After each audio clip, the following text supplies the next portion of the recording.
নিয়তি। রাধা আমাকে বলে, কৃষ্ণ, যদি তুমি জানো যে নিয়তিতে কি আছে তাহলে তাকে বদলে দাও না কেন? মহাদেব আমাকে বলেন যে শ্রীকৃষ্ণ, যদি আপনি এটা জানেন যে সাম্বের নিয়তি এটাই, তাহলে আপনি তাকে বদলানোর চেষ্টা কেন করেন? কেন? কারণ আমি একজন পিতা, আর পিতার কর্তব্য এটাই, তিনি যেন সম্ভাব্য সব চেষ্টা করেন নিজের সন্তানের মঙ্গলের জন্য। নিয়তি আমি জানি, কিন্তু এটাও আমি জানি যে কর্মের থেকে বড় আর কোনো নিয়তি হতে পারে না। অভিজ্ঞতাও রয়েছে যে কর্মের হাতে নিয়তির এই চক্র বদলে যেতে পারে। তাই জীবনে যদি আপনার কখনো এমন মনে হয় যে এটা তো অসম্ভব, তখনও চেষ্টা করা কখনোই ছাড়বেন না। কে বলতে পারে আপনারই কর্মের কোনো এক বীজ হয়তো নিয়তির চাকায় আটকে গেল, আর নিয়তিকে নিজের পথ পাল্টাতে হলো, ঠিক কি না? সেই জন্য নিয়তিকে ভাগ্য মেনে নিয়ে চুপ করে বসে থাকবেন না। নিজের নিয়তি স্বয়ং নিজের কর্মের দ্বারা নির্ধারিত করুন, কারণ আপনার এই কর্মের উপরেই আপনার অধিকার রয়েছে। আর এই অধিকারকে নিয়তি অনেক সময় সম্মানও করে। তাহলে আসুন আর আমার সাথে ভালোবেসে বলুন, রাধা রাধা। শক্তি এক অত্যন্ত বিচিত্র বস্তু, বা বলতে পারেন অনুভূতি। পিতা সবসময় চান যেন তিনি তার শক্তি পুত্রকে সঁপে দিতে পারেন, যাতে সে শক্তিশালী হয়, যাতে তার মঙ্গল হয়। তার পুত্র সবসময় চায় যাতে সে পিতার সেই শক্তি লাভ করে, কিন্তু সেই শক্তি লাভ করার জন্য পুত্র হওয়া যথেষ্ট নয়, যোগ্য পাত্র হতে হয়। আসুন আপনাকে সহজে বোঝাই। যদি আপনি সুপাত্র হন আর আপনাকে শক্তি দেওয়া হয়, তাহলে আপনি সেই শক্তির গুরুত্ব বুঝবেন, কোথায় সেই শক্তি প্রয়োগ করা উচিত সেটা বুঝবেন। আর এটা যেহেতু অর্জন করা শক্তি হবে, সেই শক্তির অপব্যবহার হবে না। কিন্তু যদি এই আপনি কুপাত্র হন আর যদি আপনাকে এই শক্তি দেওয়া হয়, তাহলে কি হবে? দেখতে গেলে এই শক্তি আপনি দান হিসেবে পেয়েছেন, তাই না আপনি এই শক্তির গুরুত্ব বুঝবেন, আর না এর প্রয়োগ আপনি জানবেন। তার অপব্যবহার হওয়া সুনিশ্চিত। তাই যদি আপনি কোনো শক্তি অর্জন করতে চান, তাহলে আগে তার যোগ্য হয়ে উঠুন। পুত্র নয়, পাত্র হয়ে উঠুন। আর আমার সাথে ভালোবেসে বলুন, রাধা রাধা। কথায় আছে, প্রত্যেক পুত্র তার পিতার প্রতিচ্ছবি হয়, আর সমস্ত প্রতিচ্ছবি চায় যেন সে তার অস্তিত্ব প্রাপ্ত করতে পারে। পুত্র চায় সে যেন তার পিতার মতো হয়, বা কখনো কখনো তার থেকেও শ্রেষ্ঠ হয়। সেটা কোনো অনুচিত ব্যাপার নয়। অনুচিত তখন হয় যখন পুত্র নিজের পিতার মতো হবার স্বপ্ন পূরণ করতে গিয়ে বা তার থেকেও শ্রেষ্ঠ হওয়ার স্বপ্ন পূরণে অনুচিত পথের আশ্রয় নেয়। কারণ তারপরে সে তার পিতার গুণগুলি আত্মসাৎ করতে চায় না। সে শুধুই এটা চায় যে সংসারের চোখে যেন আমি শ্রেষ্ঠ প্রমাণিত হই। এটা অনুচিত। সংসারে এমন অনেক মানুষ আছেন যারা এই কারণে শ্রেষ্ঠ হওয়ার চেষ্টা করেন যাতে তার পরিবারের তার পিতার সম্মান বৃদ্ধি পায়। এমনও মানুষ থাকেন, আর এটাই হলো পার্থক্য উদ্দেশ্যের। মনে রাখবেন, যদি আপনার উদ্দেশ্য শুভ হয় তাহলে পথও শুভ হবে, যদি আপনার উদ্দেশ্য অশুভ হয় তাহলে পথও অশুভ হবে। তাহলে নিজের পিতার মতো হবার চেষ্টা অবশ্যই করুন, তার থেকেও শ্রেষ্ঠ হওয়ার চেষ্টা অবশ্যই করুন, কিন্তু মনে রাখবেন আপনার সংকল্প আর আপনার উদ্দেশ্য এই দুই শুভ হওয়া উচিত। তাহলে আসুন আর আমার সাথে ভালোবেসে বলুন, রাধা রাধা। শক্তি শক্তি অর্জন করা এতটা কঠিন নয় যতটা শক্তি লাভ করার পরে সেই শক্তি সামলানো কঠিন হয়। কারণ যেই মানুষ শক্তি লাভ করে তার মনে গর্ববোধ জন্মায়, জন্মায় অহংকার, জন্মায় জেদ। তাই শক্তি প্রাপ্ত করার সাথে বিনম্র থাকাও অত্যন্ত আবশ্যক। আর এটা আমাদের শেখা উচিত বৃক্ষের থেকে। বৃক্ষ যা আমাদের ফল দেয়, বৃক্ষ যা যত ফল দেয় ততটাই ঝুঁকে যায়। আমরা পাথর মারি ওই বৃক্ষের থেকে ফল প্রাপ্ত করার জন্য। সেই পাথরের মার সহ্য করেও বৃক্ষ আমাদের ফল দেয়। কোনো গর্ববোধ নেই, কোনো অহংকার বোধ নেই, আর সেই জন্য এই বৃক্ষের পুজো করা হয়। এটাই হলো মাহাত্ম্য শক্তির সাথে বিনম্রতা। যদি এই শক্তি সৃজন করে থাকে, সাহায্য করে থাকে, সম্বল হয়ে থাকে, তবেই সেই শক্তি উপযুক্ত। আর নয়তো সেই শক্তি একদিন আপনাকে আসক্ত অবশ্যই করবে। তাহলে শক্তি অবশ্যই অর্জন করুন, কিন্তু তার সাথে সেই শক্তি সামলানোর মতো বিবেকও আপনাকে অবশ্যই জাগ্রত করতে হবে। তাহলে আসুন আমার সাথে ভালোবেসে বলুন, রাধা রাধা। অহংকার অত্যন্ত বলশালী হয়। এই অহংকার মানুষকে কখনো নত হতে দেয় না। অদ্ভুত ব্যাপার, এই অহংকার যা মানুষকে কখনো নত হতে দেয় না, সেটাই তার পতনের কারণও হয়ে দাঁড়ায়। যেখানে মানুষ এটা ভাবতে শুরু করে যে শুধুমাত্র সেই যোগ্য, সেখান থেকেই তার পতনের আরম্ভ। ঠিক কিনা?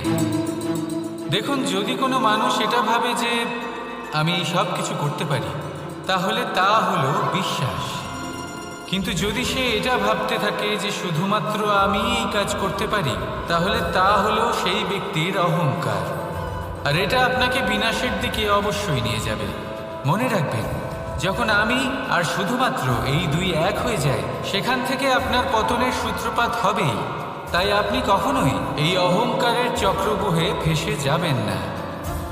বিশ্বাস রাখুন নিজের ওপর এবং অন্যের ওপরও। আর মনে রাখবেন, বিশ্বাসের মধ্যে বিশ্বের প্রত্যেকটা বস্তু বসবাস করে। তাই এই অহংকারকে ত্যাগ করে ফেলুন আর আত্মবিশ্বাসের ওপর মনোসংযোগ করুন। আর আমার সাথে ভালোবেসে বলুন, রাধা রাধা। মানুষ নিজের জীবনে ঈশ্বরকে খুব মান্য করে। ওনার জন্য কি না করে, ভিন্ন ভিন্ন নামে তাকে স্মরণ করে, তাকে পুজো করে, তার আরাধনা করে। সে জানে যে ঈশ্বর তাকে শক্তি অবশ্যই দেবেন, তাকে সাহায্য অবশ্যই করবেন। কিন্তু যখন প্রশ্ন আসে গুরু এবং ঈশ্বরের, তখন গুরুর মান কখনো কম হওয়া উচিত নয়। কারণ সত্যি বলতে কি, গুরুই হলেন সেই সিঁড়ি যা বেয়ে আপনি ঈশ্বরের কাছে পৌঁছানোর পথ খুঁজে পাবেন। সেই পথ আপনি গুরুর থেকেই পাবেন। গুরু না থাকলে আপনি কখনো ঈশ্বর লাভ করতেই পারবেন না। আর জীবনে অনেক সময় লক্ষ্যের থেকেও অনেক বেশি গুরুত্বপূর্ণ হলো পথ। তাই এই পথের সম্মান করতে শিখুন, অর্থাৎ গুরুকে সম্মান করতে শিখুন। কারণ গুরুই হলেন পরমেশ্বর। তাহলে আসুন আর আমার সাথে ভালোবেসে বলুন, রাধা রাধা। আপনার জীবনে আপনার প্রকৃত বন্ধু আসলে কে? আপনার সব থেকে শ্রেষ্ঠ মিত্র আসলে কে? তিনি যিনি সময় এলে পরে আপনাকে সাহায্য করেন, নাকি তিনি যিনি সময় এলে পরে আপনাকে অর্থ দেন? দেখুন, আমরা হলাম মানুষ, আমাদের জীবনে লেনদেন চলতেই থাকে। এটা আমাদের জীবনের অভিন্ন অংশ। কিন্তু অনেক সময় এমন হয় যে আমরা তাকেই নিজের প্রকৃত বন্ধু বলে মনে করি, যিনি আমাদের একটা বহুমূল্য উপহার দেন। ঠিক কিনা? এবার আপনার জীবনে সেই বহুমূল্য উপহার কোনটা? ওই অমূল্য মিত্র আসলে কে? সেই সিদ্ধান্ত হলো আপনার। কিন্তু যদি আপনি আমাকে জিজ্ঞেস করেন, তাহলে আমার মতে স্বর্ণ, হিরে, মুক্ত, ধন এগুলো বহুমূল্য নয়। বহুমূল্য হলো সঙ্গ, যখন আপনি একা হয়ে যাবেন। সময়, যখন আপনার তাকে প্রয়োজন হবে। সমর্পণ, যখন আপনার বিশ্বাসের প্রয়োজন পড়বে। যে মানুষ আপনার প্রতি এই 3 গুণ প্রদর্শন করেন, যিনি আপনার কঠিন সময়ে আপনাকে অবশ্যই সঙ্গ দেবেন, যখন আপনার প্রয়োজন পড়বে আপনাকে অবশ্যই সময় দেবেন, আপনার প্রতি সম্পূর্ণ সমর্পিত থাকবেন, সেই হলো আপনার আসল মিত্র, সেই হলো আপনার প্রকৃত বন্ধু। কারণ সত্যি বললে, বন্ধুত্বের অর্থই হলো নিজেকে সম্পূর্ণরূপে কারোর কাছে সমর্পণ করে দেওয়া। তাই আপনার সেই বন্ধুর জন্য নিজের প্রাণ উজাড় করে দিন আর ভালোবেসে বলুন, রাধা রাধা। মানুষ জীবনে 3টে কাজ অবশ্যই করে থাকে, কিছু দান করে, কিছু গ্রহণ করে, আর কিছু ত্যাগ করে দেয়। এটাও ভাবতে থাকে যে এটা করলে কিভাবে করবে। দেবার জন্য পর্যাপ্ত ধন নেই, নেবার জন্য সংসারে অত স্নেহ নেই, আর ত্যাগ করার জন্য জীবনে এত সুখই নেই, তাহলে কিভাবে করবে? আসলে আমরা বস্তুগত চাহিদা অর্জনে এত ব্যস্ত হয়ে পড়ি যে আমরা বুঝতেই পারি না যে কি নেবার আছে, কি দেবার আছে, আর কি ত্যাগ করার আছে। তাহলে আজ আমি আপনাকে বলেই দিই, মনে রাখবেন এই 3টে গুরুত্বপূর্ণ গুণ, 3টে গুরুত্বপূর্ণ কথা। দেবার জন্য আছে দান, নেবার মতো আছে জ্ঞান, আর ত্যাগ করার মতো আছে অহংকার। যখন আপনি দান করতে শিখে যাবেন, জ্ঞান অর্জন করার শক্তি আপনা থেকেই আপনার মধ্যে চলে আসবে। আর যখন এই জ্ঞান আপনার মধ্যে প্রবেশ করবে, অহংকার আপনা থেকেই আপনার থেকে দূরে চলে যাবে। যে ব্যক্তি এই 3-এর মধ্যে ভারসাম্য বজায় রাখতে পারে, তার বর্তমান, ভূত, ভবিষ্যৎ, লোক, পরলোক সব কিছু শুধরে যায়। যেই দিন আপনি দান করতে শিখে যাবেন, জ্ঞান আহরণ করতে শিখে যাবেন, অভিমান ত্যাগ করতে শিখে যাবেন, আপনার সর্বশক্তিশালী, সর্বশক্তিমান পরমেশ্বরেরও প্রয়োজন পড়বে না। কারণ তখন ঈশ্বর আপনার মধ্যেই বাস করবেন। তাহলে আসুন আর আমার সাথে ভালোবেসে বলুন, রাধা রাধা। জীবনে অনেক সময় সমস্যা আমাদের চারদিক থেকে ঘিরে ফেলে। এই সমস্যা নানান ধরনের হতে পারে। আর্থিক সমস্যা হতে পারে, পারিবারিক সমস্যা হতে পারে, কোনো সম্পর্ক নিয়ে সমস্যা হতে পারে, কখনো কোনো দৈনিক সমস্যা হতে পারে, কখনো কোনো দ্বন্দ্ব হতে পারে, অনেক সমস্যা হতে পারে। কিন্তু যখনই কোনো সমস্যা আসে, আমাদের মনে তার জন্য একটা উত্তর অবশ্যই থেকে থাকে, যা আমাদের অন্তরে রয়েছে। একে আমরা বলি আত্মা। আত্মা হলো পরমাত্মারই রূপ, আর পরমাত্মা তা কখনোই কিছু অনুচিত চাইবে না। তাই তো এই আত্মা খুব ভালো করে জানে যে কোনটা উচিত আর কোনটা অনুচিত। যদি আসল বিষয়ের কথা বলি, তাহলে আপনাকে নিজের মনকে বুঝতে হবে। কারণ আত্মা তো পরমাত্মা থেকেই আসে, কিন্তু এই মন মানুষ জন্ম থেকেই প্রাপ্ত করে, যার বিকাশ হয় এই সংসারকে দেখে। যেদিন আপনার এই মন আর আপনার এই আত্মা, এই দুই এক হয়ে যাবে, আত্মসাৎ হয়ে যাবে, সেদিন আপনার জীবনে না কোনো সমস্যা থাকবে, না কোনো ঝঞ্ঝাট থাকবে, না কোনো সংকট থাকবে। কারণ আপনার কাছে সেই সমস্ত সমস্যার, সমস্ত বিপদের সমাধান থাকবে, আর তাও আপনারই অন্তরে। তাহলে আসুন আর আমার সাথে ভালোবেসে বলুন, রাধা রাধা। ভক্তি আর শক্তি, এই দুইয়ের মধ্যে সম্পর্ক অত্যন্ত সরল। মানুষ ভক্তি করেন যাতে তিনি শক্তি লাভ করতে পারেন, আর শক্তি লাভ করার পরে ভক্তিভাব ভুলে যান, আর শক্তির প্রতি আসক্তিতে মত্ত হয়ে যান, আর সেখান থেকেই তার বিনাশ শুরু হয়। কেন? কারণ ভক্তির দ্বারা প্রাপ্ত শক্তি অন্য কারোর হিতের জন্য ব্যবহার করতে হয়, অন্য কারোর মঙ্গল করার জন্য ব্যবহার করতে হয়, কারোর বিনাশের জন্য নয়। এবার যদি আমি আপনাদের একটা উদাহরণ দিয়ে বোঝাই, তাহলে কোদাল দিয়ে আমরা মাটি কোপাতে পারি, একটা গর্ত খুঁড়তে পারি, যাতে একটা নতুন বৃক্ষ জন্ম নিতে পারে। একটা বৃক্ষ যা অন্য জীবকে ফল প্রদান করবে, যাত্রীদের ছায়া প্রদান করবে। কিন্তু এই কোদালের ব্যবহার যদি আমরা অন্য কারোর ক্ষতি করার জন্য করি, তাহলে ক্ষতি শুধুমাত্র আমাদেরই হবে। তাই জীবনে যদি আপনি কোনো শক্তি লাভ করেন, হয়তো ভক্তির দ্বারা বা অন্য যেখান থেকেই হোক, তার সদ্ব্যবহার করতে শিখুন, নয়তো এই প্রাপ্ত শক্তি আপনার পতনের কারণ হয়ে দাঁড়াবে। তাহলে আসুন আমার সাথে ভালোবেসে বলুন, রাধা রাধা। বরদান অত্যন্ত বিচিত্র এক বিষয়, কিন্তু দেখতে গেলে এই বরদান কি না করতে পারে। এক দরিদ্রকে রাজা বানিয়ে দিতে পারে, একজন দুর্বলকে এই সংসারের সব থেকে শক্তিশালী ব্যক্তি বানিয়ে দিতে পারে। কিন্তু আমরা ভুলে যাই এক অত্যন্ত গুরুত্বপূর্ণ কথা। বরদান এই শব্দের শেষে দান লুকিয়ে রয়েছে। এই দান কথাটা অত্যন্ত গুরুত্বপূর্ণ। আমাদের মনে রাখা উচিত এই বরদান আমরা দানে পেয়েছি, আর তাই তার সম্মান করা উচিত, কখনোই অহংকার করা নয়। আর যে ব্যক্তি বরদান পেয়ে অহংকার করে তার যা ক্ষতি হয় তা হলো এই বরদান তার থেকে কেড়ে নেওয়া হয়। বর অর্থাৎ শ্রেষ্ঠ, অর্থাৎ বরদানের অর্থ হলো একটা শ্রেষ্ঠ দান, এবং তার ব্যবহার যদি আপনি কারোর ক্ষতি করার জন্য করেন তাহলে ক্ষতি শুধুই আপনার হবে। তাহলে এই বরদানের সম্মান করুন, উচিত পথে চলুন, আর উচিত উদ্দেশ্য নিয়ে এর ব্যবহার করুন, সব কিছু ভালোই হবে। তাহলে আসুন আর আমার সাথে ভালোবেসে বলুন, রাধা রাধা। পিতা আর পুত্রের সম্পর্ক অত্যন্ত মধুর হয়ে থাকে। পিতা স্বপ্ন দেখেন, তাকে পূর্ণ করার সকল সম্ভাব্য চেষ্টা করেন, কিন্তু তাও অনেক সময় ওনার স্বপ্ন অপূর্ণ থেকে যায়। তখন পিতা ভাবেন যে স্বপ্ন উনি পূর্ণ করতে পারেননি ওনার সন্তান তা অবশ্যই পূরণ করবে। যে স্থানে উনি কখনো পৌঁছতে পারেননি সেই স্থানে ওনার পুত্র অবশ্যই পৌঁছবে।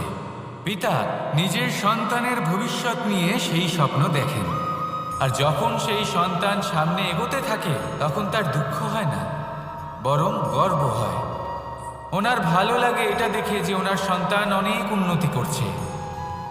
কিন্তু যখন সন্তান নিজের অভিভাবকের শক্তি দেখে, তার যশ দেখে হিংসা করতে থাকে, সমস্যা সেইখানেই শুরু হয়। সেই জন্য সকল সন্তানকে এটা মনে রাখতে হবে, দেখুন, পুত্র হবার সুবাদে, এক সন্তান হবার সুবাদে এটা হলো আপনার অধিকার যে আপনি আপনার পিতার থেকে বেশি উন্নতি করবেন। আপনার পিতাও এটাই চান, কিন্তু সুস্থভাবে এটা করুন। একটা রেখা টেনে নিন যাতে আপনি তাতে এগোতে পারেন আর আপনার পিতার তাতে গর্ববোধ হয়, আর সেই বিষয়ে দুঃখ না হয় যে আমার সন্তান আমাকেই ছোট করার চেষ্টা করছে। ইতিহাস সাক্ষী রয়েছে, যে মানুষ অন্য কাউকে ছোট করার চেষ্টা করেছেন সেই মানুষই ছোট হয়ে গেছেন। আর আমার মনে হয় না আপনি এটা চান, কারণ কোনো একদিন আপনিও কারোর পিতা হবেন। আসুন আমার সাথে ভালোবেসে বলুন, রাধা রাধা। সাথী।